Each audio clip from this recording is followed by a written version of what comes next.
Telemar más nuestro.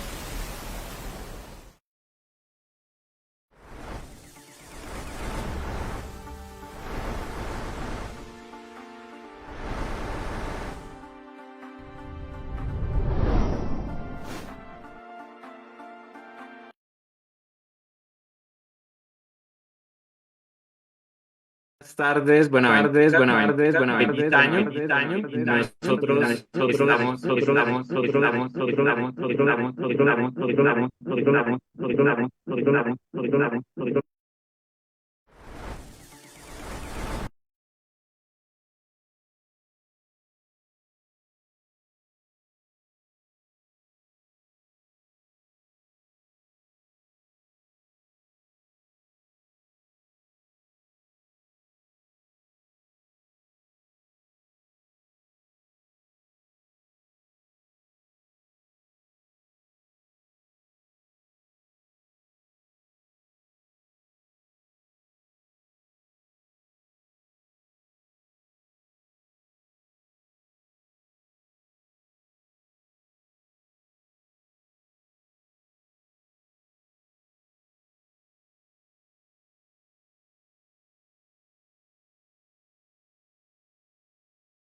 Soy profesor de la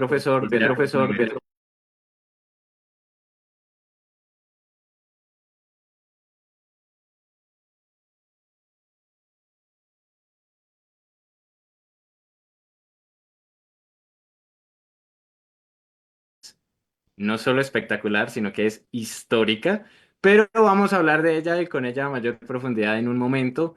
Yo antes quiero comenzar por contarle a nuestra invitada y a ustedes que se conectan por primera vez y a los que llevan ya un tiempo escuchándonos y viéndonos, que el 2024 y el 2023 y el 2022, porque llevamos un rato en estas, han sido unos años espectaculares para nosotros.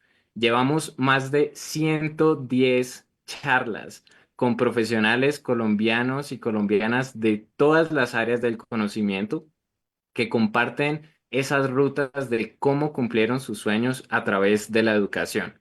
Estas charlas han tenido espacios como este que tenemos aquí en Telemar, también en Facebook Live, para todas las personas que nos están viendo por ahí. Buenos días, buenas tardes, buenas noches, porque nos ven desde todos los lugares del mundo. Y también en charlas con colegios. Hemos trabajado con más de 10 colegios alrededor del país, con universidades como la Pontificia Universidad Javeriana, la Universidad del Rosario, Univalle y Uniminuto.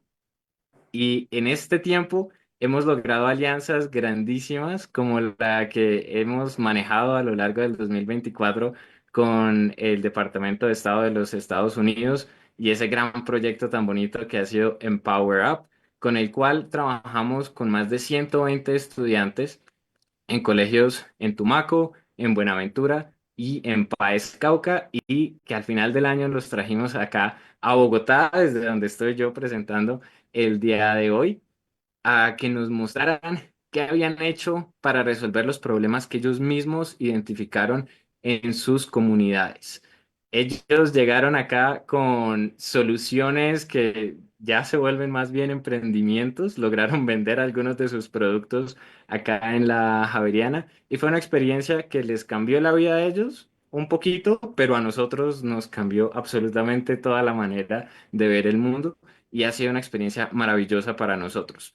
Este trabajo ha sido posible gracias al esfuerzo de muchas personas. Nuestro equipo de Devolver Conciencia y de Sí Puedo ha sido de más de 15 personas alrededor del mundo.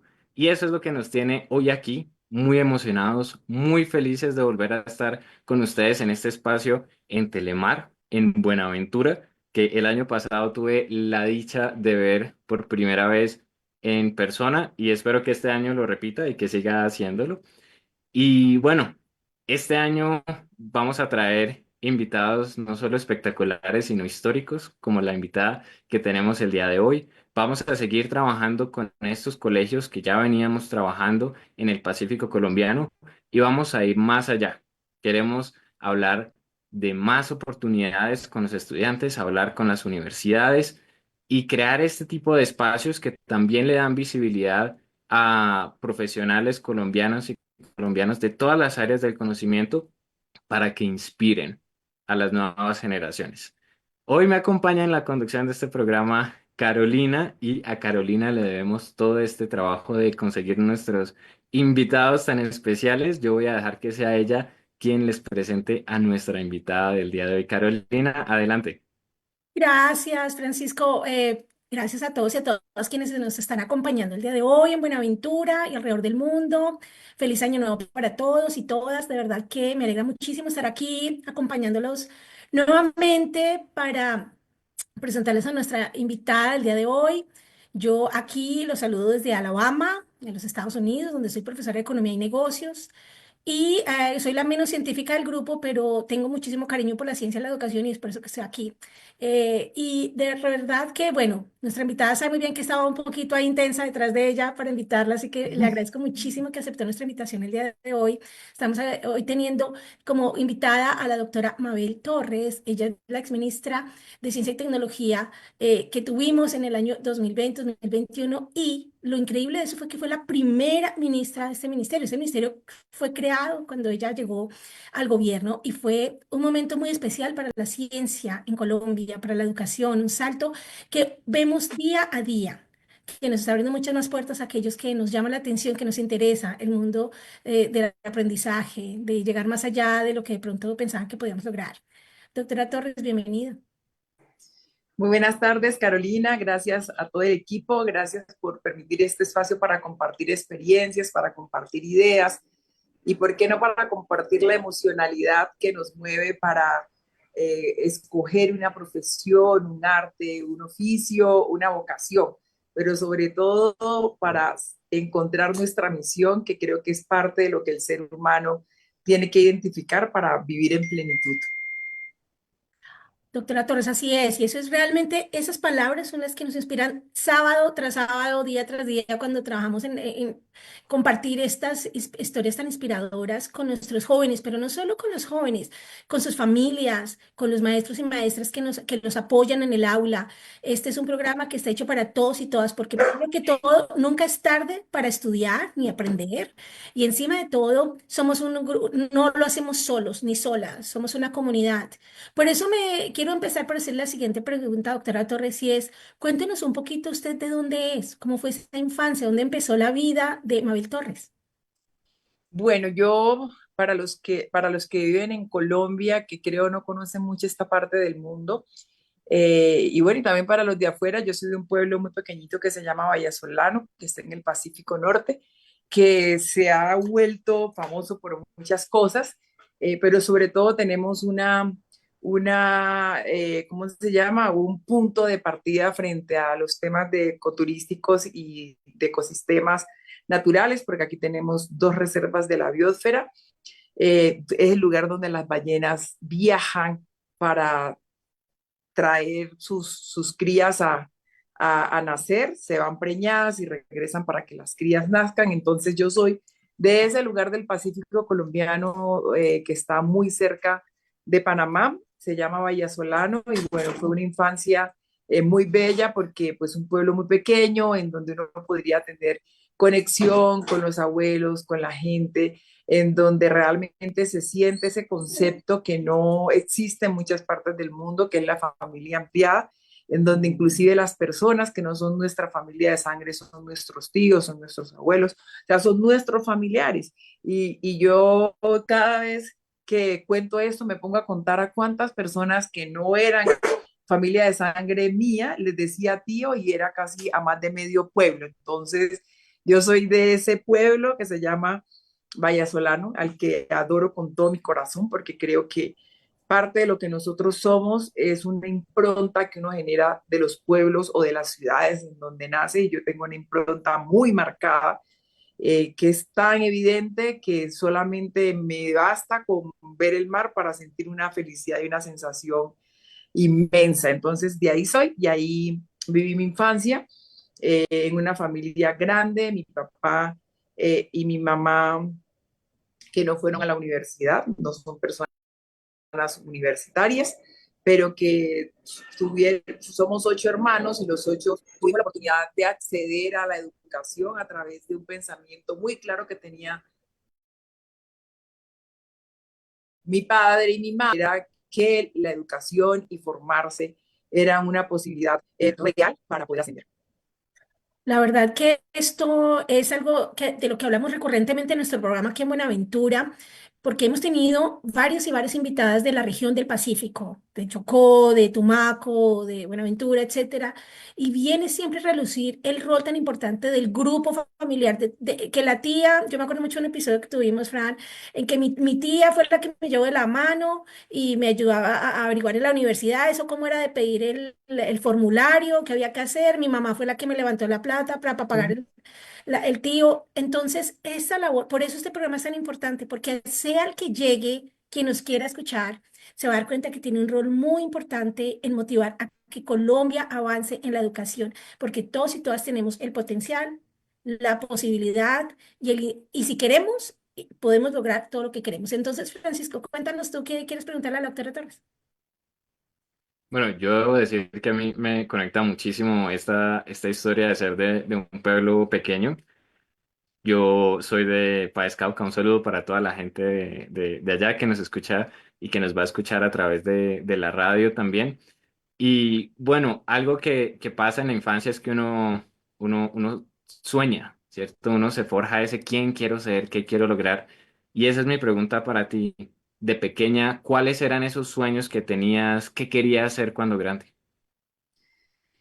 Bueno, esa pregunta siempre me encanta responderla porque creo que parte de la misionalidad que tenemos las personas que hemos tenido ese privilegio de ir a otros lugares, de estudiar, digamos, en la universidad, de conocer otros mundos, es ese, ¿no? Cuando uno está en un pueblo pequeño, normalmente, eh, yo creo que parte de lo que nos influencia a los seres humanos es el ejemplo. Yo quiero ser como porque lo veo, pero hay cosas que nunca soñamos ser y el sueño, yo a veces también digo que los sueños son influenciados, a veces no son sueños tan genuinos. Los sueños la mayoría de las veces son influenciados por la inspiración, por el referente, sí, por esas cosas que me permiten a mí construir un entorno y una idea de lo que uno quiere ser cuando sea grande. Entonces, yo he sido, digamos, como una niña muy atípica y es porque yo siempre resalto y esto tuve el privilegio de vivir una vida por fuera de Vallasolano desde muy chiquita, ¿no? Yo conocía otros entornos. Eh, y esto para decir que cuando yo era pequeña, que es increíble, yo quería ser científica, yo quería ser médico. O sea, yo desde muy chiquita, a los 4 o 5 años, yo decía que yo quería ser médico para encontrar moléculas para el cáncer. Y eso estuvo muy condicionado, por eso digo que los sueños son condicionados por imágenes de la televisión, de una vez que vi en la televisión una señora que mostraban que padecía una enfermedad muy, muy terrible para esa época. Imagínense, ya tengo 52 años, eso era 4 o 5 años, o sea que eso hace un poco más de 45 años. Y mi sensibilidad, que esa es una cosa como innata, social, de ver a los otros bien, me llevó a pensar eso. Y yo no tenía ningún referente. Mis referentes pues eran mis abuelas o las tías o los abuelos del pueblo que hacían cosas con hierbas.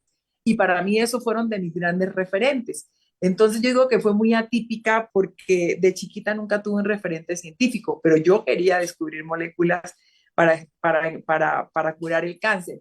Entonces, de esos sueños que yo tenía de niña a lo que soy ahora, yo creo que se han cumplido todos.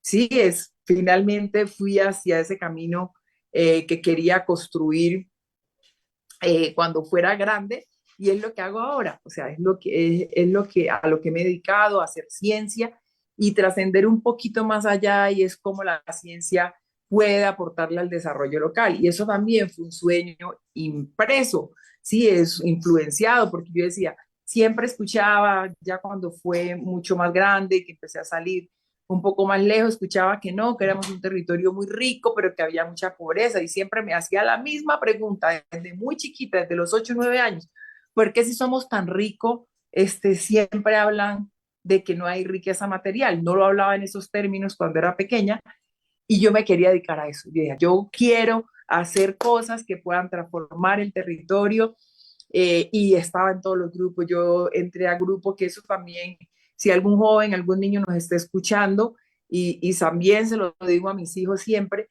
los grupos y las redes de amigos, las redes de conversación generan marcos distintos de visión. Sí, entonces nosotros creamos un grupo de lectura, yo empecé a bailar desde muy chiquita, yo fui basquetbolista, yo corría, estaba con un grupo de atletas, claro, y son muchos puntos focales, porque es grupo deportista, grupos de, como de académicos, si lo pudiéramos de hacer así, teníamos grupos de conversar con los abuelos, que nos contaran historias, entonces parte de lo que uno tiene que construir cuando es chiquito son esas redes, ¿no? Porque esas redes de conocimiento o esas redes de apoyo, o esas redes, como uno la quiera decir, le permiten a uno también empezar a sentir que quiere. Cuando uno es una persona que está como muy metida en un solo espacio, en un solo entorno, pues así mismo son sus posibilidades. Entonces, parte de lo que yo siempre le digo a los jóvenes y a los niños que trabajamos, nosotros tenemos un club que se llama Magnífica Creo, es eso, ¿sí? Entre más redes tengamos bien seleccionadas, entre más grupos de amigos tengamos de diferentes disciplinas, pues nuestro mundo y nuestro espectro se va a abrir mucho más.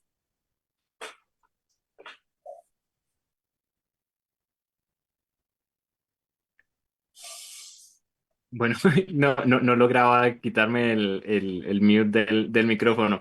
Me parece espectacular lo que nos dices, especialmente esa parte de uno a veces cree que uno es una sola cosa, ¿no? Que uno es una sola dimensión y que es lo único que va a hacer en la vida, pero comprender que uno es más que eso y descubrirse a sí mismo a través de la interacción con otros, de establecer esas redes, es fundamental y es un mensaje que queremos transmitir también a través de este programa. Y tocas a lo largo de tu respuesta un asunto central. Para nosotros, todo se trata de los sueños, de atreverse a soñar para hacerlo realidad y encontrar las herramientas, como la educación es una herramienta para hacer realidad esos sueños y ese sueño de ser científica, de crear moléculas para combatir el cáncer y de atender a esos problemas que uno ve en su comunidad, como es que somos tan ricos, pero a la vez no, y cómo eso lo guía a uno en la vida. Y tocas un punto que a mí me gusta mucho escuchar y es que no tenía un referente al cual mirar y eso es el origen y yo que estudio y de todo el esfuerzo de nosotros en devolver conciencia en sí puedo.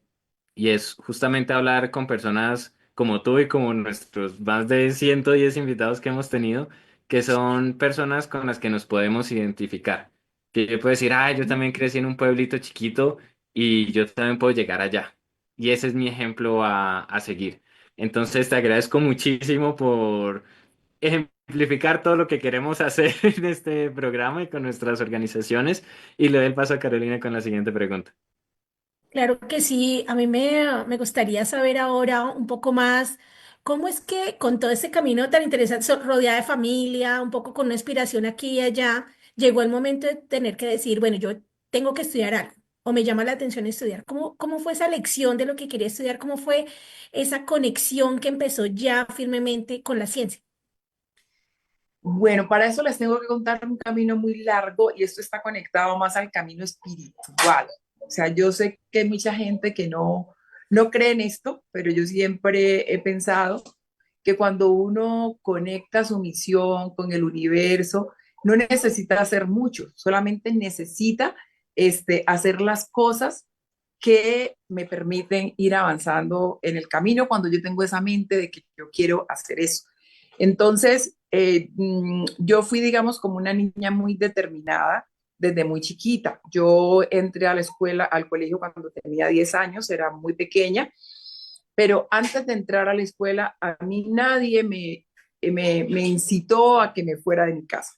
Pero yo empecé, digamos, como a ver como las oportunidades, las posibilidades, pues porque les decía, estaba en muchos grupos. Mi abuela era panadera y a mí me gustaba irla a ayudar en su panadería y ella de alguna manera me pagaba con enseñanza y con materiales, ¿no? Y yo con esos materiales, que era harina, huevo y eso, yo hacía vendajes y vendía y yo tenía dinero. Entonces, como que empecé a cultivar, mi papá también tenía una tienda y aún siendo muy chiquitos nos encargaban de la tienda, los 8 hermanos, dos y dos, uno en la mañana, otro en la tarde, y pues uno ahí empieza como a hacer cuentas, ¿no? Y a hacer contabilidad y finanzas sin recibir un curso de finanzas. Entonces, como que desde ahí yo empecé a tener una conciencia de cosas muy prácticas. Eh, y en ese sentido, cuando yo fui a entrar al colegio, yo tuve, digamos, como un camino de niñas de Bahía Solano que se iban a estudiar a un pueblo que estaba muy cerquita, que en esa época era casi una hora, son 18 kilómetros, pero la carretera era tan mala que uno se demoraba una hora para llegar al pueblito. Entonces, resulta que, pues, como familiares, primas, no de sangre, y otras primas y de sangre, se fueron para allá y yo como que les empecé a preguntar de este colegio en donde ellas estaban estudiando, que era en un pueblito. Entonces, cuando yo estaba como muy empapada del tema, yo le dije a mi papá y a mi mamá que yo no quería ser soldado raso, que yo no quería estudiar bachillerato, que yo quería estudiar un bachillerato que tuviera algo adicional. Y en ese colegio, pues es un bachillerato pedagógico. Y yo no tenía en mi cabeza que yo quería ser maestra. Eso es otra de las lecciones que yo siempre le digo a los jóvenes. Yo no, o sea, mi vocación no era ser maestra. Yo quería ser científica, pero yo de alguna manera sabía, quizás consciente o inconscientemente, que ese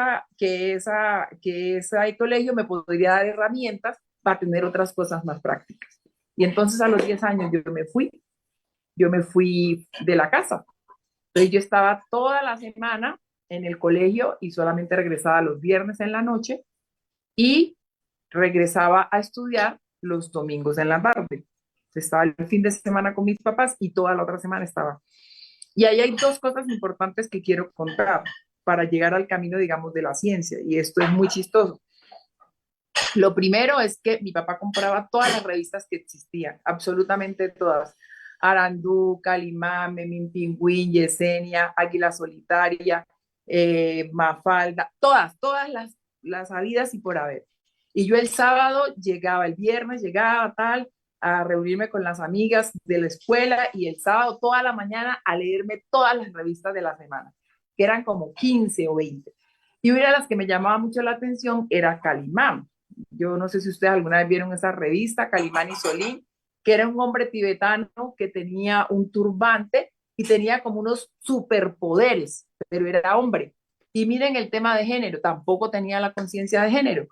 Pero yo decía, este man hace unas cosas increíbles siendo hombre y yo pues siendo mujer yo tengo que hacer otras cosas increíbles. Y él era un tema, Calimán era una historia de un tipo que hacía cosas maravillosas. Y yo ahora que recuerdo, siempre que recuerdo, en estos días fui a la séptima aquí a Bogotá y me compré unas revistas que estos días está diciendo que se me hicieron. Que recuerdo, pues él hacía muchas cosas que estaban relacionadas con la ciencia. Entonces, bueno, yo me fui aquí, me fui ahí, cerraron ese colegio, pero en ese colegio yo aprendí muchas cosas porque ahí nos enseñaron a coser, a bordar, a pintar, teníamos clases de música, nos enseñaron a hacer casas, veíamos como unas clases de arquitectura y eso lo aplicábamos a unas casetas que se hacían el Día de la Virgen patrona de mi colegio, que era Santa Teresita del Niño Jesús, y nosotros el 5 de octubre, que era la fiesta, 2 semanas antes estábamos yendo al monte a cortar la paja, los palos, que se secaran los palos, y ahí ya había un tema de ciencia, cómo se seca, sí, todo eso estaba relacionado con conocimiento. Y es para decir también que no hacía experimentos, o sea, de pronto no eran solamente experimentos, sí hacía experimentos pues en el colegio y me gustaban y era por donde yo me conducía, pero lo más valioso de eso es que siempre estaba muy conectada con el conocimiento. Y así fue como yo llegué a consolidar mi visión y mi propósito de que yo quería ser científica. Entonces, fueron muchos caminos, me tocó irme a Quibdó muy niña porque cerraron ese colegio, y en Quibdó otra vez grupos de danzas, grupos de deportivos, no sé qué, pero ligados a temas de conocimiento, grupos de amigas para conversar. Entonces, mi camino a la ciencia se fue consolidando, fue por un tema de poder conectar cómo las cosas de las vivencias diarias con resolver problemáticas, dar soluciones a cosas. Y si uno ve, si yo vendía cosas de panadería, eso ha dado solución, que era un tema de tener dinero, lo de las casas, las casetas que hacíamos con paja en el colegio, pues ahí también había un tema de trabajo en equipo. Y yo de eso sí era consciente, de cuáles eran las habilidades de los otros y de cuáles eran las habilidades mías. Y éramos líderes. Desde muy chiquito teníamos un grupo como de unas 10 personas que todas salimos a estudiar a la universidad y ahora creo que son gente que le han aportado mucho a la transformación de este país y éramos líderes desde ahí. Éramos sacristanes y ayudábamos al padre. Estamos en todo, o sea, tuvimos una visión del mundo muy integral, por eso ya que es muy espiritual. Desde ayudarle al padre nos poníamos sotanas, nosotros nos inventamos ponernos sotanas, le decíamos al padre, no, no solamente los hombres, denos sotanas a las mujeres también. Y no habían sacristanas niñas. Y nosotros nos ofrecimos para ser sacristanas en esa iglesia y ayudamos el sábado, ayudamos el domingo. Entonces uno va cultivando como ese don del servicio. Y yo después sí me hice más consciente de que la ciencia era una posibilidad de prestar un servicio. Entonces, mi carrera se fue consolidando como con todos estos grupos de trabajo. Llegué a la Universidad del Valle muy chiquita también. Creamos la primera red de etnobiología de América Latina. Yo eso no me lo imaginaba en ese tiempo, pero yo tenía 15, 16 años y creamos la primera red de etnobiología. Conseguimos como grupo las primeras becas con inclusión y enfoque diferencial para jóvenes negros del Pacífico colombiano. Entonces, fueron todas estas redes que siempre voy a agradecer que me permitieran compartir mis experiencias, vivir, madurar, y pues de estar metido en todo, creo que aprendí muchas cosas y finalmente nadie me tuvo que decir, usted qué va a estudiar o usted tiene que estudiar tal cosa. O sea, yo elegí esto que elegí sin ninguna presión. Mi papá siempre quiso que yo fuera abogada porque decía que yo era muy leguleya.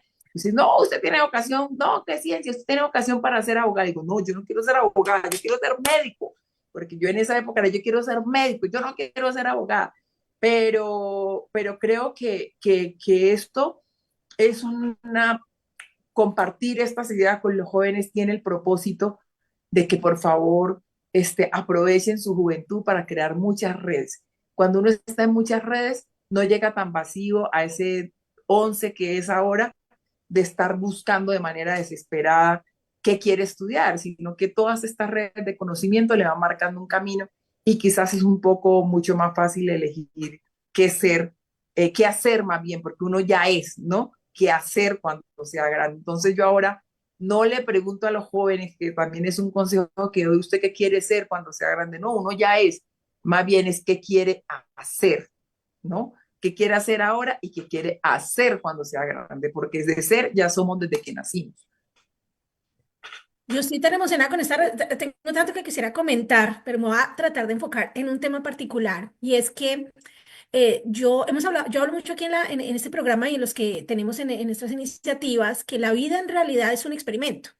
Y es como una tarrita en el que uno va echando una opción, entonces de pronto leamos unos libros, intentemos mirar qué tiene esta universidad, hablemos con este profesor, escuchemos a la mamá y de todo nos vamos nutriendo para lo que decimos, ser lo que somos. Y a la hora de la verdad, la vida no es un camino, una línea recta. Yo cuando era chiquita quería ser solo médica y voy a llegar, pero la vida te va llevando a unos caminos y tener esa mente abierta para recibir ideas perspectivas, todo lo que uno aprende sirve, desde coser, cortar hojas de plátano, hacer una fogata, todo te abre la mente y yo creo que eso es un mensaje muy importante para la juventud actual, que de pronto sí, es muy chévere estar en las redes sociales, es chévere estar en el teléfono, conectarnos de esa manera también, pero también permitirnos ver las diferentes posibilidades que la vida nos trae, el estar en contacto con la naturaleza, leer un libro, ir a la biblioteca, tantas cosas. Entonces quisiera rescatar este pedacito de acá, aunque hay muchas cosas maravillosas aquí que me parece que nos aportan muchísimo para el público al que siempre queremos llegarle. Francisco.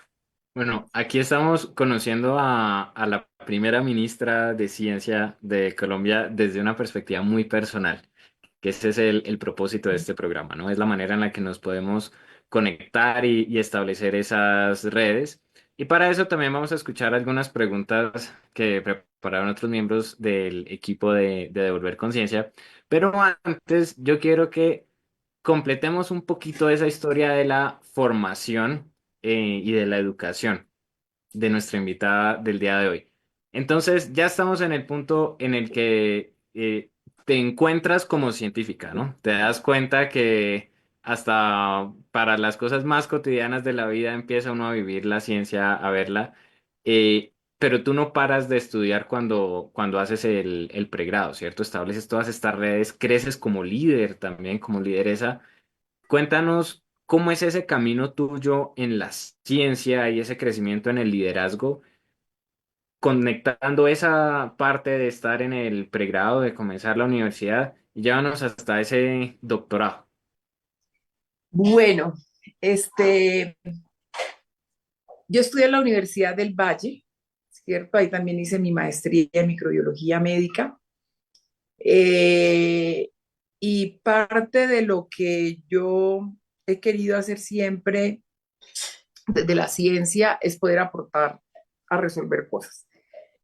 Yo me he ido más por el lado de la ciencia que tiene hipótesis, quizás de una vida muy cotidiana y que se pueden resolver a través de los experimentos y no importa qué experimento sea, ¿cierto? Entonces, yo de hecho, desde mi pregrado de bioquímica, parte de las cosas que me animaban, porque yo no entré a medicina directamente y terminé finalmente haciendo una maestría en microbiología médica, porque cuando terminé bioquímica, me di cuenta que por experiencias que estuve en el hospital, que mi vocación no era tanto ser médico, mi vocación era hacer investigación médica, ¿sí? Y que no necesariamente tenía que hacer a través de la medicina,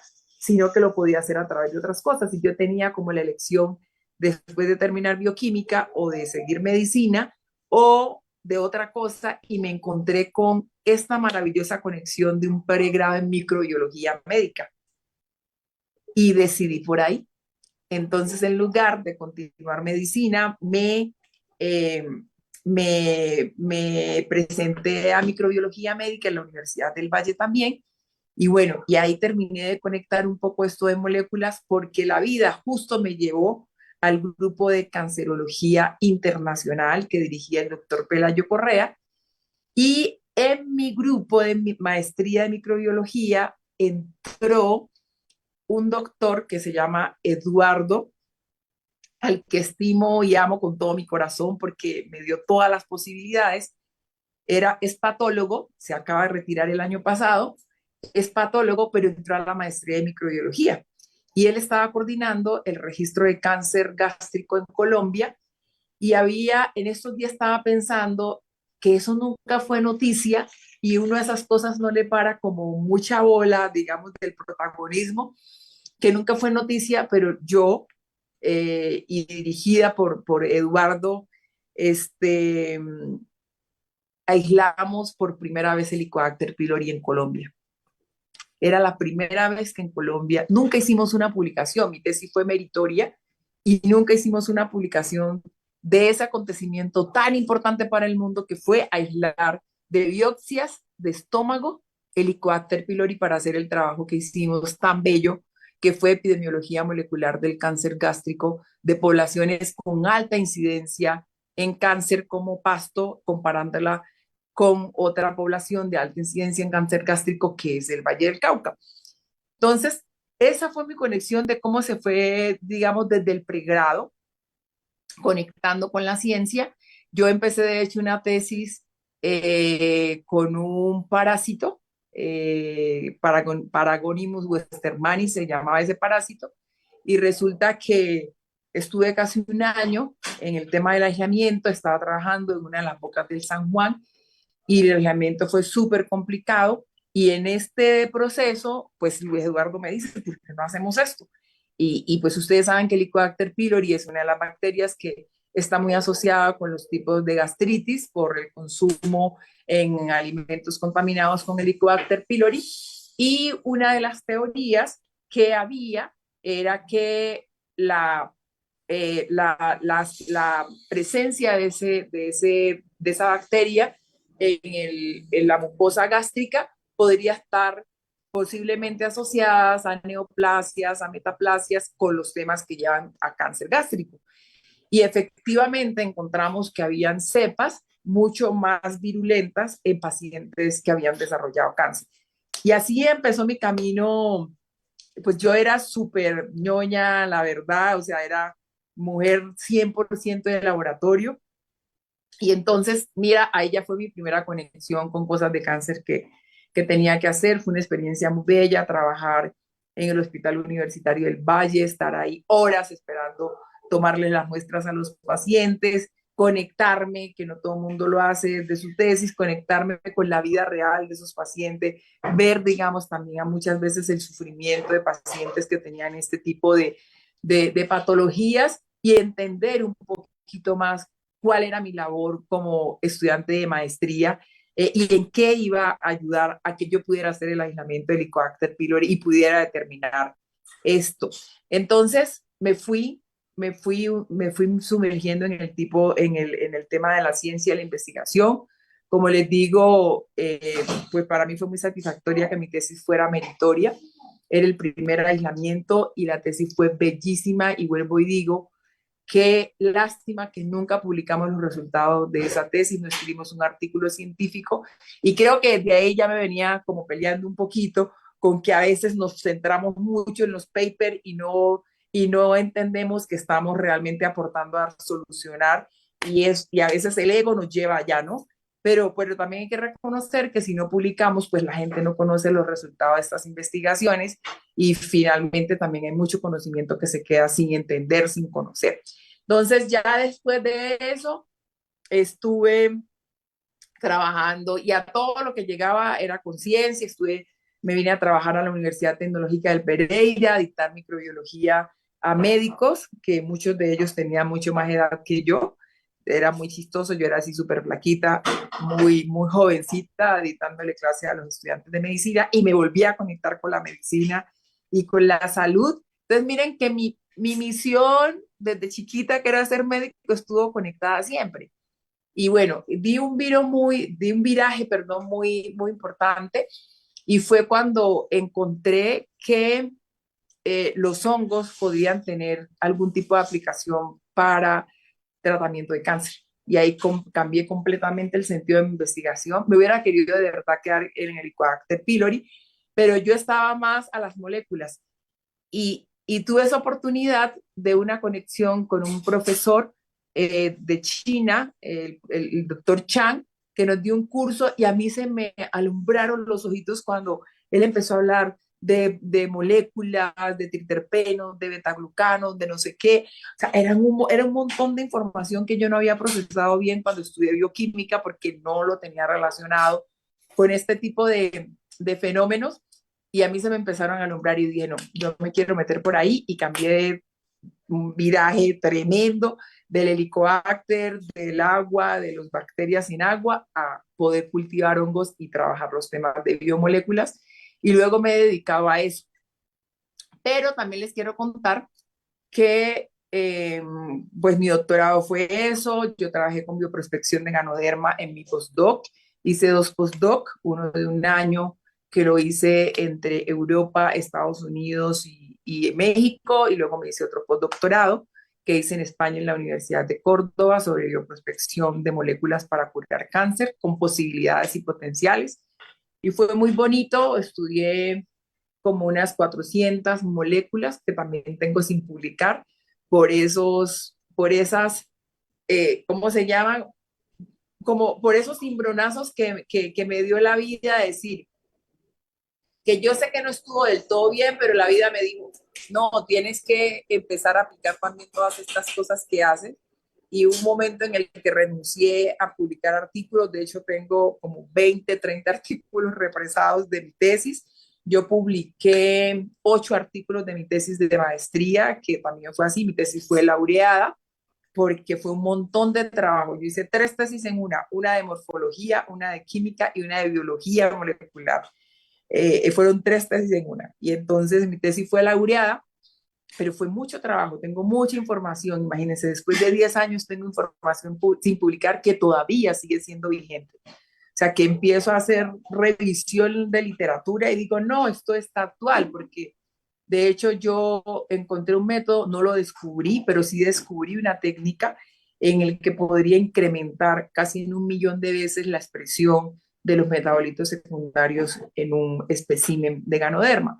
Eso también lo tengo sin publicar. Pero entonces di ese viraje porque dije, yo quiero aplicar. Pero imagínense que me estanqué mi trabajo de cáncer por temas prácticos.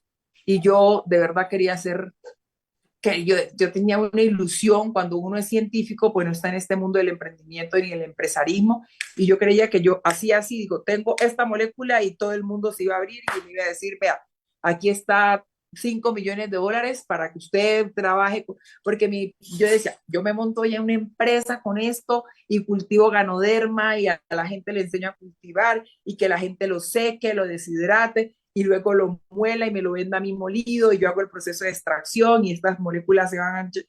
Bueno, yo había, pero cuando uno entra a la realidad de todas las barreras normativas y eso, se da cuenta que eso no es tan rápido, ¿no? Y que requiere muchos recursos por los métodos existentes. Pero yo creo que si reinventamos la manera de probar esto, quizás esto es mucho más barato. Pero también creo que esto está captado por muchas empresas grandes, pues que les conviene que también así sea, ¿cierto? Porque lo contrario, mucha gente tenía el acceso y la posibilidad a poder registrar moléculas de este tipo. Entonces, bueno, ahí hay muchas cosas que tendríamos que discutir, pero lo importante de esto que les quiero contar es que ni siquiera es el tema de que tú seas especialistas en algo, es el conocimiento, es el método, es la disciplina. Y yo con eso en un momento dije, no, bueno, listo, si por el lado de la salud va a demorar mucho, yo no quiero abandonar este sueño. Y de hecho, yo sueño que antes de que llegue a los 60 años pueda haber patentado este extracto que llevo trabajando desde hace 10, 15 años, desde que terminé mi tesis de doctorado. Y dije, no, tengo que hacer algo más práctico que le dé dinámica al territorio. La gente no puede seguir siendo pobre. Y me metí con los temas de los nutricosméticos y los alimentos funcionales y creé una empresa que se llama, un centro de innovación que se llama Selvacéutica. Antes de eso habíamos creado un centro que se llama Bioinnova, que es un centro que no, o sea, yo lo ayudé a creer, montamos la estructura y todo, pero empecé a trabajar moléculas para los temas de la salud capilar, de la piel, y me ha ido súper bien, súper lindo este trabajo. Todavía no tenemos el dinero que tenemos, pero vamos a ser multimillonarios para poder ayudar a la gente.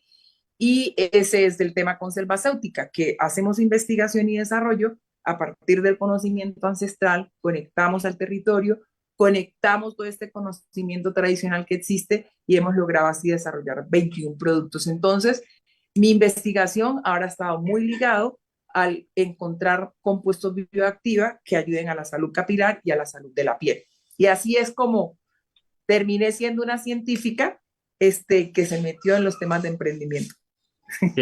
Qué increíble esta historia. Yo creo que Carolina y yo dijimos, vamos a entrevistar a la exministra, entonces vamos a hablar del Ministerio de Ciencia, ja, ja, ja. Pero esta historia es tan fascinante, tan humana, y yo en lo personal me siento muy, muy conectado, porque cuando yo terminé mi doctorado, monté una empresa Y todo ese mundo del emprendimiento de base tecnológica, de la ciencia, es un reto grandísimo y es también de esos sueños míos de volver al país y entender mejor cómo hacer ciencia de forma que tenga más impacto en la vida real de las personas y escucharte es una gran inspiración para mí.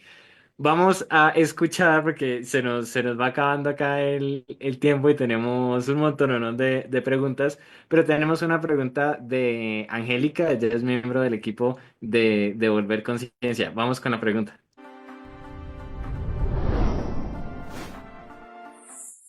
Buenas tardes, mi nombre es Angélica María Escobar Caicedo, soy del municipio de Páez en el Cauca y de profesión soy química.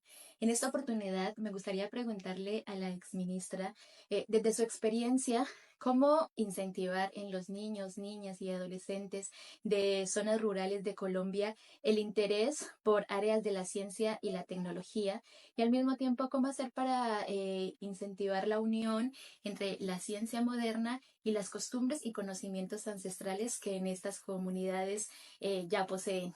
Muchas gracias.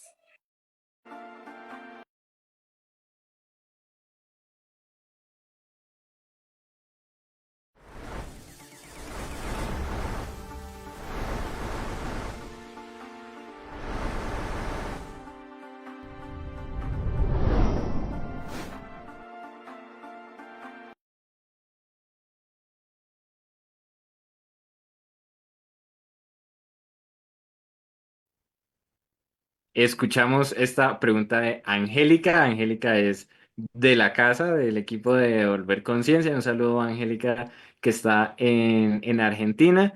Y bueno, le repito un poquito la pregunta a nuestra invitada. ¿Cómo incentivar la ciencia y la tecnología en comunidades rurales y cómo se hace todo esto que nos cuentas de unir la ciencia, como se hace, digamos, en los artículos y lo demás y en patentes? Con los saberes ancestrales. Bueno, yo creo que tenemos una oportunidad muy grande eh, y hay un trabajo muy importante que hacer y es lograr, digamos, que las narrativas y y las, cómo dijera, y los tecnicismos, ¿cierto?, se puedan sincretizar. Hay una cosa que se llama sincretismo, ¿no? Eh, por ejemplo, yo siempre pienso en la fiesta de San Pacho, se llama, ay, que es un sincretismo. ¿Y qué es un sincretismo? Unir lo pagano con lo religioso y ha funcionado súper bien. La gente no deja lo pagano y es muy apegado a sus costumbres religiosas. Entonces, yo creo que en la ciencia necesitamos hacer algo parecido, necesitamos hacer un sincretismo entre el conocimiento ancestral que se hace a través de la praxis, que no, y yo vuelvo a esto, yo no demerito el método científico como alguna vez un periodista que a mí me llamó pseudocientífica y yo le llamaría pseudoperiodista, ¿cierto? Yo no demerito el método científico, pero lo que siempre he dicho es que hay que deconstruir el método científico porque el método científico es una de las formas de llegar al conocimiento, ¿no? Y el método científico arranca en una hipótesis, esa hipótesis luego tiene un planteamiento de un problema, ese planteamiento del problema tiene unos métodos y esos métodos se prueban. Y esto es tan crudo a veces que tú tienes una hipótesis y unos métodos y cuando de repente esto no es verdad, o sea, no te sale lo que crees, no lo publicas. Cuando podrías publicarlo y deberías de publicarlo para que otros sepan que eso ya no es posible de esa manera, ¿no? Entonces, yo no demerito el método científico, vuelvo y digo, como algunos fundamentalistas científicos machistas de este país quisieron hacerlo entender cuando, cuando me nombraron de ministra, porque antes era toda adorable, la científica que trabaja en los pueblitos y por allá, y yo era como una curiosidad, pero cuando me metí en su mundo, en el espacio que ellos creían que estaba cerrado solamente para ellos, ahí sí fue un problema, porque antes me adoraban, ¿no? Cuando llegué a ser ministra ya era su competencia. Entonces, yo creo que lo que tenemos que hacer es un sincretismo, porque el método científico nos da unas herramientas. Sin embargo, vuelvo y digo por el conocimiento tradicional se ha llegado a muchos descubrimientos que de hecho no han sido valorados y han sido demeritados. Y esos descubrimientos los han hecho a través de la praxis. Y yo tengo muchos ejemplos del que también quiero escribir un libro. Tengo como 10 libros por escribir de estos ejemplos prácticos. Y uno de ellos, de los que yo tengo por documentar, es la jagua. O sea, los indígenas empezaron a usar la jagua en su piel hace más de 200 años. Y uno de sus objetivos era un ritual. Las figuras que se escriben con la jagua, se tatúan en la piel, tienen un mensaje, un símbolo, es espiritual. Pero también usar jagua tenía un sentido práctico. Tanto en el cabello, las mujeres indígenas mantenían el pelo súper brillante porque utilizaban la jagua en su pelo. La jagua la utilizaban en la piel de alguna manera para resistir los rayos del sol y las inclemencias del frío. Se utilizaban para espantar los espíritus, pero también se usaba y se usa para espantar los mosquitos. Y los indígenas no sabían que ahí había una molécula que se llamaba genipina, ¿cierto? Pero quien llegó a descubrir los colorantes y a traducir eso en un colorante en polvo, que ha hecho un trabajo muy importante, tenían como antecedente esta información. Si esa información no existiera, pues nunca se hubiera podido llegar de una manera tan rápida. Se hubiera requerido mucho más experimento, mucho más estudios de toxicidad. ¿Por qué no se hicieron tantos estudios de toxicidad? Pues porque los indígenas llevan muchos años usándolo en la piel y ya de alguna manera probaron que no son tóxicos. ¿Fue ensayo y error? Sí, ¿cierto? Pero entonces necesitamos generar ese sincretismo y necesitamos también generar mucho más confianza en esta conversación con las comunidades. Yo creo que se rompió ese lazo entre los científicos y los maestros ancestrales, entre los saberes ancestrales y los saberes formales, entre el chamanismo y la brujería y los científicos. A mí me llamaron chamana y yo ahora soy feliz de que me hayan llamado chamana. Para mí eso es un privilegio hermoso porque es que los chamanes han hecho de su vida una práctica continua. Entonces yo creo que sí, tenemos que entrenar a comunidades en torno a la ciencia y de cómo ir documentando más esa información que no se documenta, ¿cierto? Pero tenemos que también educar más a los científicos para que valoren y generen ese diálogo intercepcional, intergeneracional, interdisciplinario e intersaberes para lograr que podamos sacarle mucho más jugo, como se dice vulgarmente, a estos conocimientos. Yo, de hecho, trabajo desde hace mucho tiempo con el tema de apropiación social y cultura de la ciencia a través de grupos poblacionales de mayores, de niños, porque creo que lo que nos va a salvar en el sentido de que haya mucho más gente interesada en este tema es que haya más cultura y más apropiación de la ciencia. Y yo aquí quiero traer al recuerdo, a la memoria y en su honor y en su gorra y en su memoria de una persona que todavía está viva, que es el capitán Alberto Espina, que fue el primer director de Conciencia, que él a sus 100 años, cumplido el 8 de diciembre, sigue diciendo, necesitamos más cultura y apropiación de la ciencia y la tecnología para generar un mayor impacto, para generar una mayor defensa de estos espacios de construcción de conocimiento y de dónde hacer ciencia, para generar una mayor conciencia social de que la ciencia está en nuestro día a día. La gente cree que la ciencia es solamente lo que se hace en la NASA, porque también así se ha sobrevalorado. Y yo no digo que la gente que va a la NASA y vuela a la Luna y va a Marte y va a la estratosfera es una berraca. Yo no estoy negando eso. Lo que estoy diciendo es que están sobreponderados y entonces la gente no valora igual a una persona que hace conocimiento microterritorial a una persona que va a la NASA. Tú ves, y lo quiero poner en esta dimensión, que la gente que va a la NASA y tiene una trayectoria para llegar a sale en la prensa, sale en la televisión, pero la gente que hizo un descubrimiento que también genera transformación nunca lo sacan en ninguna parte. Entonces, creo que esa ponderación nos ha hecho que se generen esas distancias, ¿cierto? Y esas distancias lo que nos hace es perder esa posibilidad de generar una conversación horizontal y fluida entre las diferentes formas de producción de saberes. Entonces necesitamos trabajar en este sincretismo. Claro, aquí el sincretismo y yo, se nos está acabando el tiempo, pero no puedo evitar resaltar un par de cosas de esta respuesta en línea con lo que hacemos en Devolver Conciencia. El eslogan de Devolver Conciencia es compartiendo conocimiento entre generaciones. Y en el proyecto que hicimos con la embajada, con Empower Up, nosotros acompañamos el desarrollo de proyectos de estudiantes de décimo y once en distintas comunidades.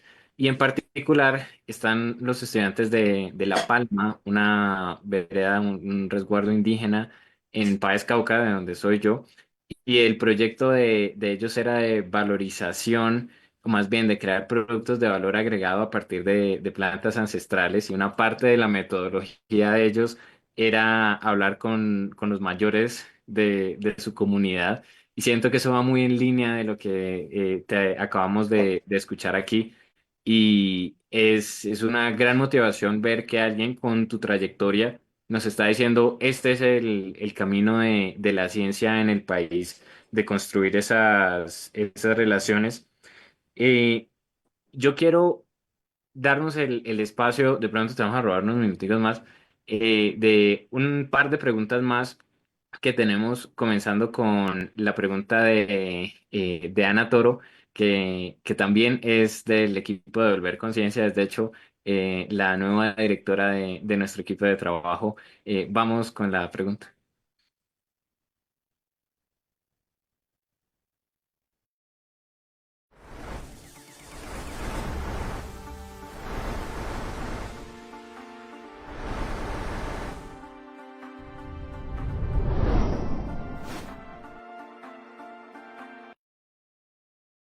Ciencia, tecnología e innovación. Muchas gracias. Mi nombre es Ana María Toro, soy de Florencia Caldas, soy geóloga y quiero preguntarle a la exministra cuáles son los desafíos que enfrenta Colombia para invertir mayores recursos en ciencia, tecnología e innovación. Muchas gracias.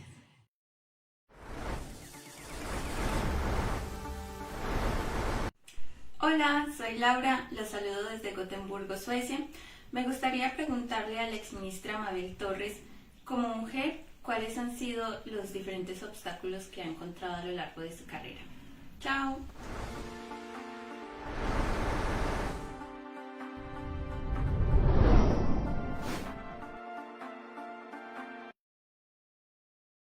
Tenemos estas dos nuevas preguntas del equipo de Devolver Conciencia de Ana desde muy cerquita del río Magdalena, desde Caldas, que nos hace una pregunta muy desde su posición de científica, ¿no? Ella como geóloga, de cuáles son esos retos para invertir más en ciencia, tecnología e investigación en Colombia, que me imagino que nuestra invitada lo sabe muy bien desde su rol en el ministerio.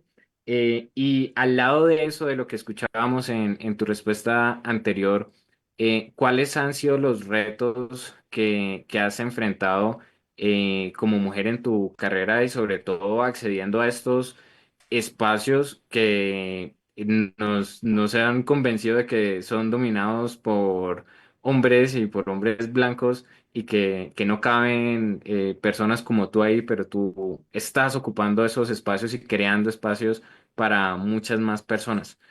Entonces, los retos para invertir más recursos en ciencia, tecnología e innovación y los retos de navegar todo este entorno, este mundo de la ciencia y esos altos cargos como mujer.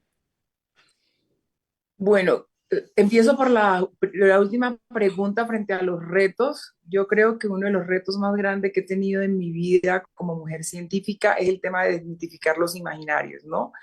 Eh, eh, yo estuve como parte de la misión de país que fue liderada en el gobierno del presidente Duque y creo que ahí había todavía bueno, sigue habiendo, ¿no?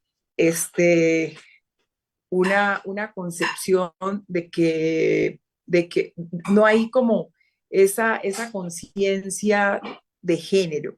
De hecho, éramos muy poquitas mujeres en la misión de sabios y éramos, en principio, yo era la única mujer negra que estaba en esa misión de sabios. Entonces, no hay una conciencia de género, no hay una conciencia de etnia. Y esto parece una cosa boba, ¿no? esto parece una cosa boba, pero no es tan superficial, o sea, es un tema mucho más complejo, de mucha mayor profundidad. Entonces, parte de mis retos han sido desmitificar los imaginarios. Es como que la gente te ve y te cataloga porque tú eres negro, entonces estás como con esta tipología, puedes hacer estas y estas y estas cosas. Un tema de tipología inicial es muy compleja. Es un ejemplo que yo siempre traigo a colación y es la niña que alguna vez le pusieron una tarea de un referente científico, de una mujer científica, chocuana, y cuando el papá y ella le lee el nombre, le dice, ay, es que a mí me dejaron hacer una biografía de una mujer científica que se llama Mabel Gisela Torres Torres, y él le dice, yo la conozco, y a ella se le desploma todo, porque ella pensó que una mujer científica era una persona muy lejana. Y claro, ¿cómo el papá la iba a conocer? ¿No? Entonces ella le dice, oigan a dice que usted conoce a una científica. Entonces yo estuve con ella un tiempo, en una semana, trabajando temas de laboratorio, no sé qué, y ella al final me dice, yo pensé que la ciencia era un tema de hombres blancos y ricos, ¿no? Entonces, yo vivo eso, aunque yo intento siempre tener mi norte muy claro, pero sé que uno de mis mayores retos es desmitificar los imaginarios. Sí, otro reto muy importante como mujer es justo eso, es sentir que cuando no hace partes de una élite científica, y más cuando eres mujer, tienes, te ponen muchos obstáculos. Yo siempre esos obstáculos los he visto como un saltarín para entrenarme, ¿no? Ya hace mucho tiempo eliminé de mi vocabulario la palabra fracaso y siempre la tomo como un aprendizaje. Entonces te ponen muchas barreras que si tú te fijas en la barrera y no lo que hay detrás de la barrera, eso puede generar un daño y una herida profunda, que creo que es lo que le pasa a muchas mujeres. Una de las cosas más lindas que a mí me ha pasado es que mujeres me llamen para preguntarme y decirme, oiga, ¿y usted cómo fue que hizo un doctorado teniendo una hija de 1 año? Mi hija Luna, que ahorita tiene 22, era muy chiquita cuando yo decidí irme a hacer mi doctorado a México. Y cuando yo me iba a ir a México, pues muchas quisieron hacerme sentir como que yo era una mala madre, porque yo tenía que escoger entre la ciencia y ser mamá. Esto lo pongo también como uno de los retos. Y me decían, pero ¿usted con quién va a dejar a su marido? Y yo era muy consciente y yo decía, pues si a mi marido le saliera una oportunidad como esta, a él no le iban a preguntar, ¿usted con quién va a dejar a su hija y a su mujer? Que tenía 3 meses en ese momento. Entonces, desmitificar imaginarios, derrumbar esos imaginarios, esos temas machistas tan complejos, creo que ha sido uno de los grandes retos que he tenido como mujer. Como mujer, de resto creo que yo me he podido mover muy fácil y rápido en el medio. Y creo que uno de los retos que tenemos frente a los temas de ciencia es parte de lo que decía apropiación y cultura de la ciencia, para que la gente reconozca en las cosas cotidianas donde la ciencia está jugando ese papel fundamental, inclusive en la comprensión de los fenómenos.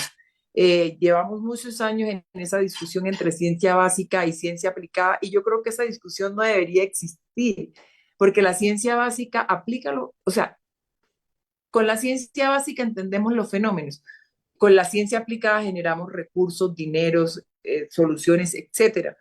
Pero las dos tienen una función, tienen un papel, desempeñan una labor, digamos, en este mundo práctico que todo lo queremos llevar a la practicidad. Entonces, yo creo que parte de lo que necesitamos es eso, trabajar los temas de apropiación y cultura para que haya mucho más recursos para la ciencia, pero también creo que necesitamos trabajar ese componente de productividad. Cuando nosotros miramos el Global Index Innovation, lo que encontramos es que los países que hace 15 años estaban en la cola de la innovación, como Corea, como China, Israel ahorita que está punteando en temas agrícolas, empezaron fue a conectar ciencia con innovación y productividad, ¿cierto? Y finalmente ese ecosistema de productividad, sociedad, Estado, fue lo que generó el crecimiento y que salieran de tener un PIB aquí abajo a tener un PIB muy alto y a sofisticar su nivel de servicios, de productos. Y eso no está mal. O sea, pensar en la ciencia, yo antes me rayaba con eso, pensar en la ciencia con algo de practicidad para incrementar el nivel de productividad de un país está bien. ¿Por qué no va a estar bien? No, yo creo que Colombia sería otra si tuviéramos productos mucho más sofisticados derivados de este conocimiento científico. Más del 99% de la inversión en ciencia, tecnología e innovación en la que se consiguen prototipos, se quedan en prototipos. Y cuando uno va a ver eso, eso es un pasivo inmenso para un país. Y podemos entrar a una discusión de la que siempre tenemos tenido, es que el Estado tiene que invertir, no sé qué más, pero si no hay retorno, sea el tipo de retorno que sea social, monetario, ambiental, el que sea, tiene que haber retorno. Si usted invierte un peso en ciencia, ese peso tiene que tener retorno. O sea, no podemos seguir pensando que es que uno invierte para, no, sí, o sea, hay una intencionalidad en investigar, hay una intencionalidad en la ciencia básica, pero eso tiene que tener un retorno. Y el retorno no necesariamente es monetario, pero lo tenemos que pensar así. Entonces yo creo que una de las maneras y el reto que tenemos que vencer es eso. ¿Cómo generamos retornos tangibles e intangibles desde el conocimiento para lograr que haya mucho más inversión? ¿Cómo logramos consolidar ecosistemas en donde se genere confianza, relacionamiento, sinergias? ¿Cómo hacemos más inversiones inteligentes? ¿Sí? En el que no todo hayan 1000 investigaciones de un pedacito de cada cosa, sino cómo nos juntamos todos y ponemos todo nuestro conocimiento, nuestros recursos técnicos, nuestra capacidad de infraestructura instalada para hacer eso. Y yo por eso aquí lo quiero poner, estoy soñando con materializar una cosa que hicimos en el ministerio, que son los centros de productividad y los centros regionales de investigación, innovación y emprendimiento, en donde se conectan estas tres cosas: la investigación y el desarrollo, la apropiación social y el empresarismo y el emprendedurismo, para poder generar muchos más recursos para la ciencia, la tecnología, y seguramente de esas rentabilidades podemos tener una parte para poder financiar la ciencia y la tecnología en el país. Bueno, tanto que aprender de esta conversación, yo pues que he sido una gran defensora y promuevo el tema, mi presencia aquí es justamente esa, que siempre he pensado que la ciencia tiene que ser sostenible financiera y económicamente, y si no, vamos a estar llenos de doctorados, de científicos y científicas con muchas frustraciones, porque vamos a estar pensando, es que el gobierno no nos ha puesto, no nos ha traído, no ha hecho, y realmente también en parte tenemos que no tenerle tanto miedo al mundo de los negocios, porque tenemos que aprender cómo un negocio es sostenible en el tiempo, no solamente sostenible en el sentido ambiental, pero en el tiempo que se mantenga con una rentabilidad, que los inversionistas estén interesados en seguir entrando. Y yo me imagino que todo ese tema de entrar al ministerio tuvo que haber enfrentado muchos retos también de crítica. Claro, carga uno con el pasado del gobierno porque uno, ay, buenas, yo empecé el día de hoy como ministra, mucho gusto. Ah, no, es que aquí el gobierno hizo, no hizo los 800 gobiernos anteriores, entonces lo miran a uno y uno ahí me imagino sentado, yo no he sido ministra todavía, pero me imagino que están esos retos. Yo quisiera un poquito hacer la pregunta, volviendo al tema humano de Mabel Torres. ¿Cómo fue esa historia? Porque creo que sería fascinante conocerla. Todos estamos muy curiosos. ¿Cómo uno se vuelve ministro? Uno lo llama a alguien, uno se mete a una página web, porque pues yo pues estoy interesada, ¿cierto? De pronto en el de educación. Entonces llego, bueno, ¿aquí qué? ¿Dónde es que yo me postulo? ¿Qué tipo de características tiene que tener uno para ser un ministro? Porque eso es por allá, lo mismo. Científico, no, por allá, eso es lejos. Y parte de nuestro rol es decirle a la gente, no, es que aquí no todos los científicos son solo de Alemania, son solo de México, son solo de Estados Unidos. Todos y todas podemos ser científicos acá en Colombia. Pero lo mismo, ¿cómo llega uno a ser ministro y qué retos llegan con ese tema de estar sentado en ese rol? Ahí se me va a acabar la pila del iPad, me queda 5%.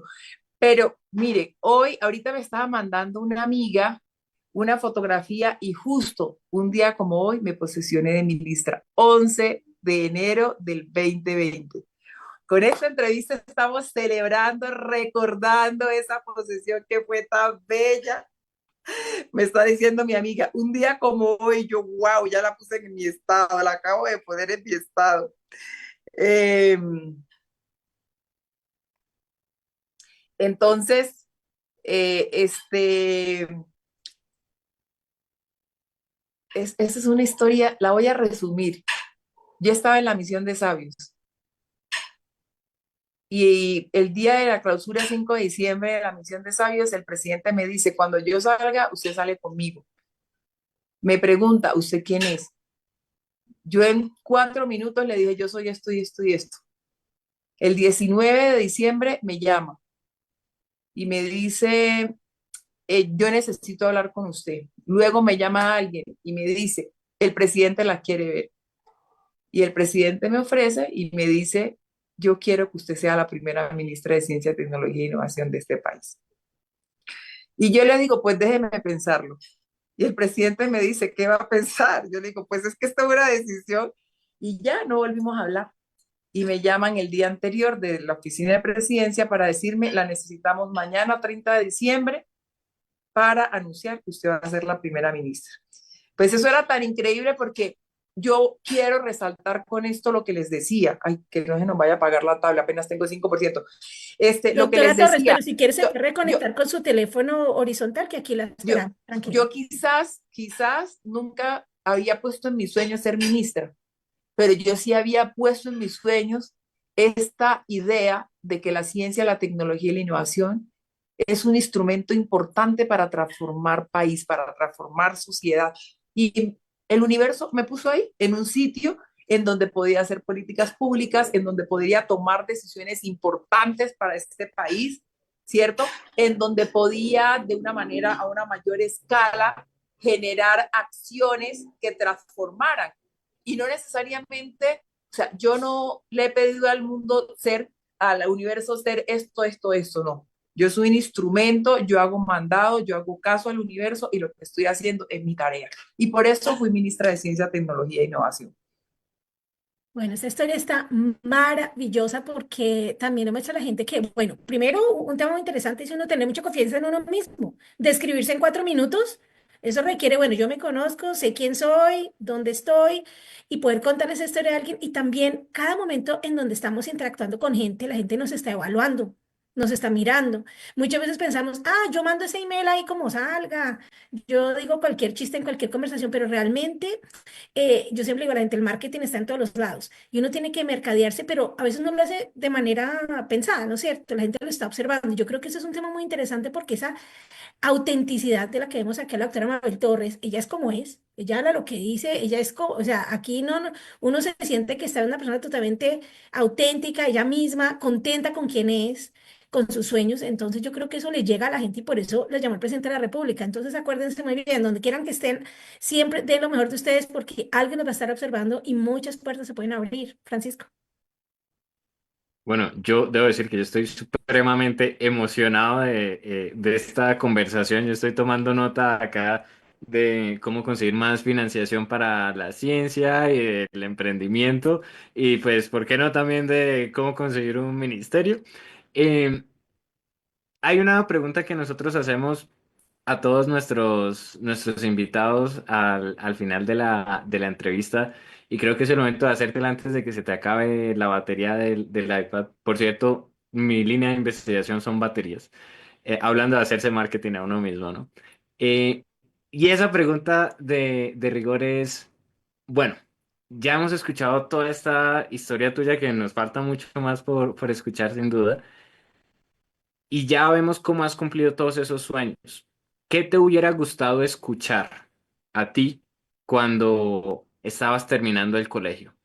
Antes de entrar a la universidad, ¿qué te hubiera gustado escuchar? ¿Qué me hubiera gustado escuchar a mí antes de entrar a la universidad? Yo creo que una de las cosas que no escuché, lo que pasa es que la verdad yo siempre tuve una motivación muy importante de mi familia que nunca me frenó, de los grupos, pero sí me hubiera gustado escuchar más cosas acerca de lo que la ciencia podría hacer por el universo, por el planeta.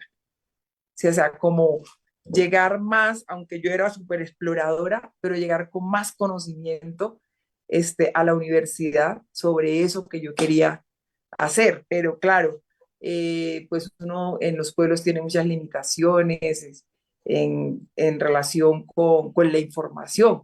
Aún así, creo que esas fueron unas grandes oportunidades, ¿no? Como la sed de encontrar más formas de llegar a la información. Pero sí, haber podido tener más información sobre lo que yo iba a hacer. Tener más información sobre lo que vas a hacer y sobre esa ciencia.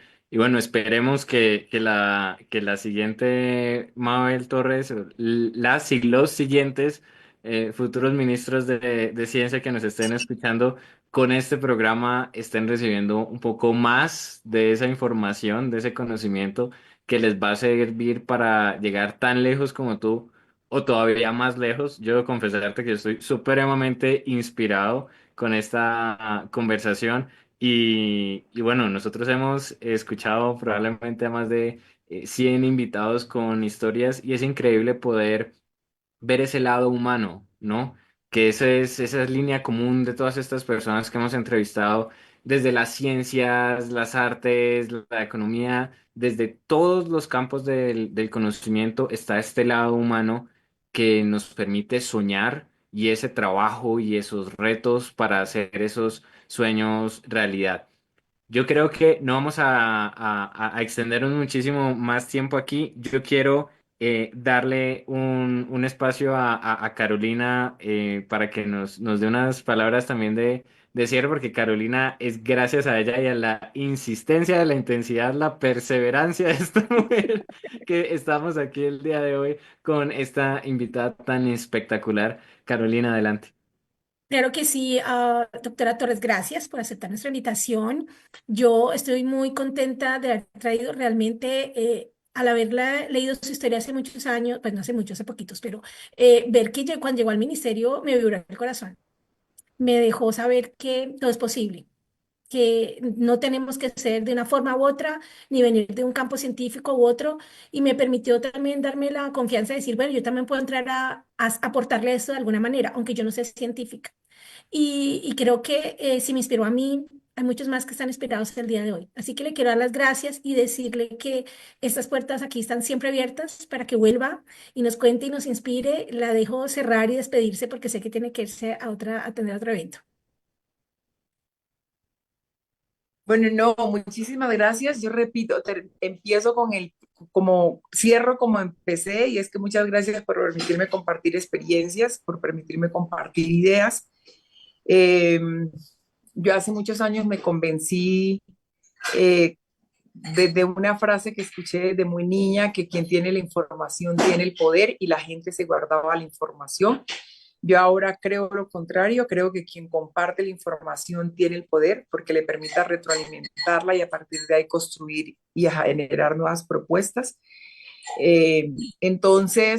Para mí de verdad es muy placentero que hoy celebremos esa posesión como ministra con esta conversación, compartiendo un poquito las experiencias de ese ministerio, compartiendo un poco las experiencias de esta vida, de estos 52 años, y cerrar diciéndoles que para mí el conocimiento ha sido fundamental en la transformación propia y en la transformación de los territorios, porque creo que el conocimiento es como una gotica de agua que todo lo que toca lo transforma. Entonces, yo me quedo con eso, me quedo con un conocimiento conectado con la emocionalidad, con un conocimiento que hace conciencia sobre las oportunidades que tenemos en el planeta, cierto, de las necesidades que tenemos, pero también de las oportunidades que podemos generar a través de ese conocimiento. Gracias, doctora Torres. Entonces la despedimos para que ya, pues también ella atienda sus siguientes actividades. Muchísimas gracias por dedicarnos este sábado. Y por aquí nos vamos a quedar con Francisco conversando sobre lo que aprendimos hoy de ella. Y con esta conversación tenemos tanto que compartir. Entonces, gracias por venir, doctora Torres. Hasta la próxima. Gracias a todos, un abrazo para todos y que este sea un maravilloso año y que todo lo que hagamos este año lo hagamos con ciencia. Para... Muchísimas gracias. Dale, Fran. Bueno, pues una vez más le agradecemos muchísimo a nuestra invitada que pues tiene que atender sus compromisos, una persona con una agenda muy ocupada y que nos donó su tiempo para contarnos su historia, para inspirarnos. Yo, bueno, tal vez se me nota un poquito en la cara, estoy supremamente emocionado de escuchar esta historia, muy inspirado porque... Bueno, yo también soy un científico y uno en ese camino de ir avanzando en la ciencia se da cuenta de desafíos que son muy parecidos a los que ella nos está planteando y de esa gran pregunta de, bueno, ¿cómo hago que la ciencia que yo estoy haciendo día a día en mi trabajo tenga un impacto en el mundo real? Y cuando uno lo conecta con el mundo del emprendimiento, se vuelve un desafío muy distinto y muchísimo más grande y algo que es clave y yo siento que lo he aprendido a través de Volver Conciencia, de Si Puedo, de este espacio aquí en Y Yo Que Estudio, es que es muy importante tener una buena red y extender esas conexiones y conectar desde lo humano. Uno a veces cree que son solo transacciones de necesito que me ayudes con esto, con lo otro, pero la clave ahí es conocerse desde lo humano y explorar esos intereses. Y yo creo que esta es una de esas grandes oportunidades que uno dice que a uno le da la vida, pero esta llegó con muchísimo esfuerzo, con trabajo y con dedicación. Y bueno, yo quiero que aprovechemos estos últimos minuticos con Carolina para entender qué fue lo que pasó aquí, porque estamos, este es un hito para nosotros, es nuestro primer programa en el 2025. Esta es nuestra quinta temporada y nosotros seguimos llegando cada vez más y más lejos con nuestros invitados. Carolina, ¿qué te queda del día de hoy? Bueno, aparte de, como dice ella, entender que hay unos ciertos elementos de espiritualidad que parece que a ella la rodean, porque hoy cumple 5 años de haber entrado a ser ministra, de que el ministerio existiera de por sí. Entonces fue casual, porque no fue como preparado, pero muy interesante. Y lo otro es que esto sea quinta temporada que llevamos, o sea, es como que hoy sí nos acompañó el 5, hagamos un chance, mentiras, eso no es la intención del día. Lo que quiero resaltar de aquí es que yo salí de esta entrevista muy recargada y con mucha emoción porque siento que hemos roto muchos paradigmas. Todos los días rompemos paradigmas en este programa, en todos los programas que tenemos, donde hablamos sobre y qué tal un doctorado y qué tal una maestría, hablamos sobre salud mental en pregrado, en posgrados, hablamos sobre liderazgo en el salón de clase, tenemos tantos espacios en los que hemos venido trabajando y de pronto algunos de ustedes nos han visto en esos otros espacios y desmitificar lo que ella, no solamente llegar a un lugar pensando, es que yo no voy a ser capaz, es que yo qué voy a poder hacerlo, es que pues, yo no soy de Alemania, yo pues qué voy a ser ingeniero, si yo no soy de Estados Unidos, yo quiero ir al espacio, y resulta que hay programas espaciales que se están desarrollando en Colombia, resulta que hay proyectos científicos sucediendo en las regiones, como nos contó la doctora Torres, y hay muchos lugares, no podemos llegar allá con esa prevención y ese miedo en que no vamos a poder lograrlo porque de ya de por sí nosotros somos los que estamos cargando una propia barrera nuestra. Llegamos a las reuniones con una barrera aquí en la cara y eso no debe ser, quitémonosla. Lleguemos con esa intención de que soy capaz y como decía ella, el hecho de que yo sea mujer, que venga del Pacífico, que eso no implica que yo no pueda ser científica. Y el hecho de que lo tengamos aquí con esa gran convicción hace que nadie nos lo quite, que aunque tengamos gente que no crea en nosotros y que de pronto nos desanime en el camino, vamos a seguir adelante y no nadie nos va a detener. Entonces me encantó escuchar de lo que vimos hoy. Lo otro es el otro lado de la historia. Si nosotros vemos que llegó una niña a preguntarnos, ay, mire, es que yo, pues, ¿qué es eso de ser científica? O me gustaría tener una empresa, yo quiero llegar a ser ministra. Ese es el caso mío. A mí me decían, cuando yo era chiquita, y yo decía, es que yo quiero ser ministra, yo quiero llegar a ser presidente de un banco, yo quiero ser... Todo el mundo decía, se reía, ni siquiera me respondía nada. Sí, claro, cómo no, siga creyendo. Y claro, yo venía de un barrio sencillo, todos era, o sea, a veces luchábamos todos para poner comida en la mesa. Pues obviamente nadie le va a creer a uno que tiene esos grandes sueños. Yo les invito también que no los derrumben, más bien que los apoyen y le digan, una frase puede motivar a alguien a que llegue tan lejos, pero una frase también puede desmotivar mucho a un niño, a una joven, a una madre, a un científico, a un estudiante, a una profesora. Tenemos que tener el espacio, el corazón abierto para creer en nosotros, esa convicción y para hacer que los demás también crean en ellos. Y por eso yo creo que anticipo un poquito, y es que este año vamos a trabajar mucho más en lo que vamos a hacer con Devolver Conciencia, si puedo, en temas de liderazgo, porque es el momento en que empecemos a tener un poquito más de confianza en nosotros y en otras mismas, porque si no, no vamos a lograr cumplir metas, como dice la doctora Torres. Ella nos inspiró con todo lo que ha hecho, con todo lo que ha logrado, pero también creo que parte de la convicción que ella tiene de lo que ella es capaz de hacer y esa autenticidad, ¿no? Esa autoconfianza tan grande. ¿Tú qué piensas, Fran? Bueno, yo creo que no es solo como personas, como jóvenes, pasa a lo largo de la vida y también como organizaciones que uno a veces cree que solo puede llegar así de lejos y se limita, dice, no, ¿para qué intentamos eso si igual no se va a poder? Y para ser un poquito transparentes con nuestra audiencia, eh, el trabajo que nosotros hacemos en Devolver Conciencia en Sin Puedo y el equipo detrás de este programa, pues nosotros trabajamos voluntarios con esas ganas de cambiar el mundo y llegar a esta entrevista con la invitada que acabamos de tener, con una ex ministra, es algo que yo creo que hace un año hubiéramos dicho, si nos pararán bolas, si nos prestarán atención, si nos responderán. Y hoy podemos decir que estuvimos celebrando el aniversario de posesión de la exministra con este programa en vivo en Buenaventura. Y nosotros lo que decimos al final de este programa, nos lo decimos a nosotros mismos también. Atrévete a soñar significa tomar esos riesgos, poner todo el esfuerzo, porque es un montón de trabajo, y lograrlo.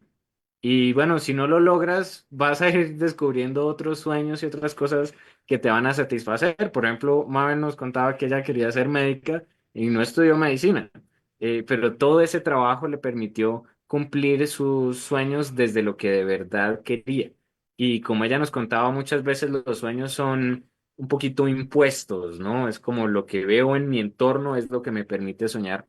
Y justamente por eso nosotros creamos este espacio para traer esos referentes que nos inspiran y que nos permiten abrir la cabeza, abrir los ojos al mundo para soñar con más libertad y lograr todo eso que queremos.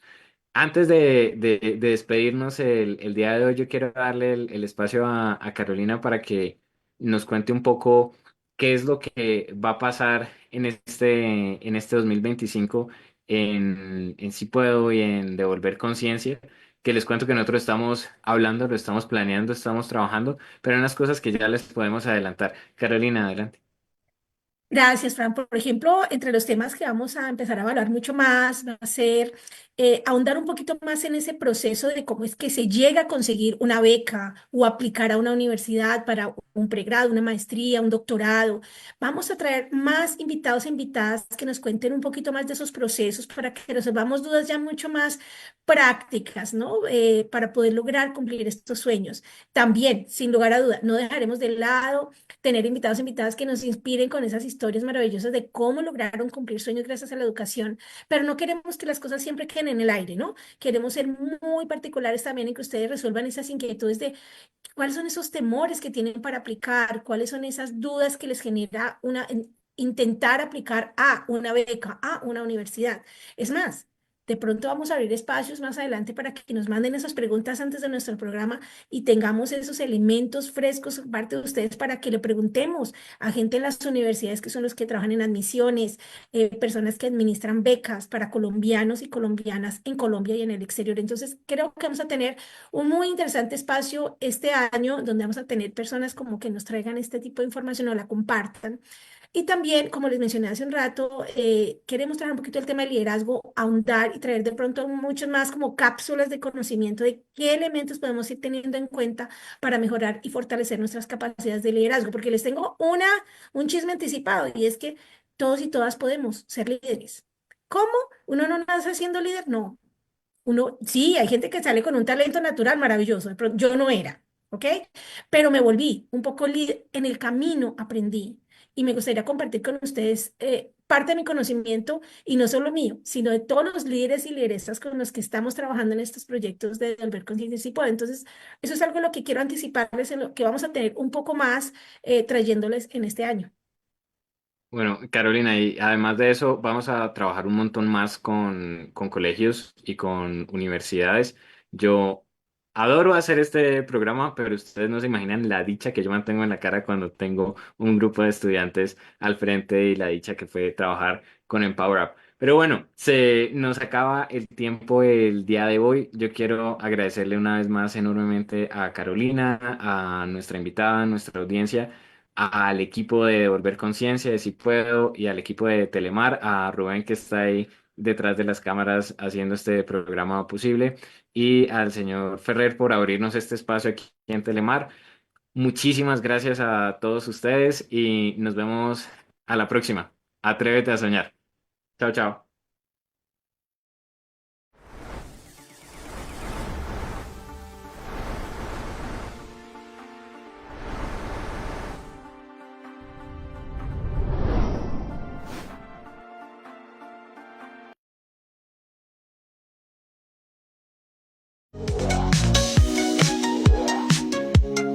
A continuación, ¿y yo que estudio? Telemar más nuestro.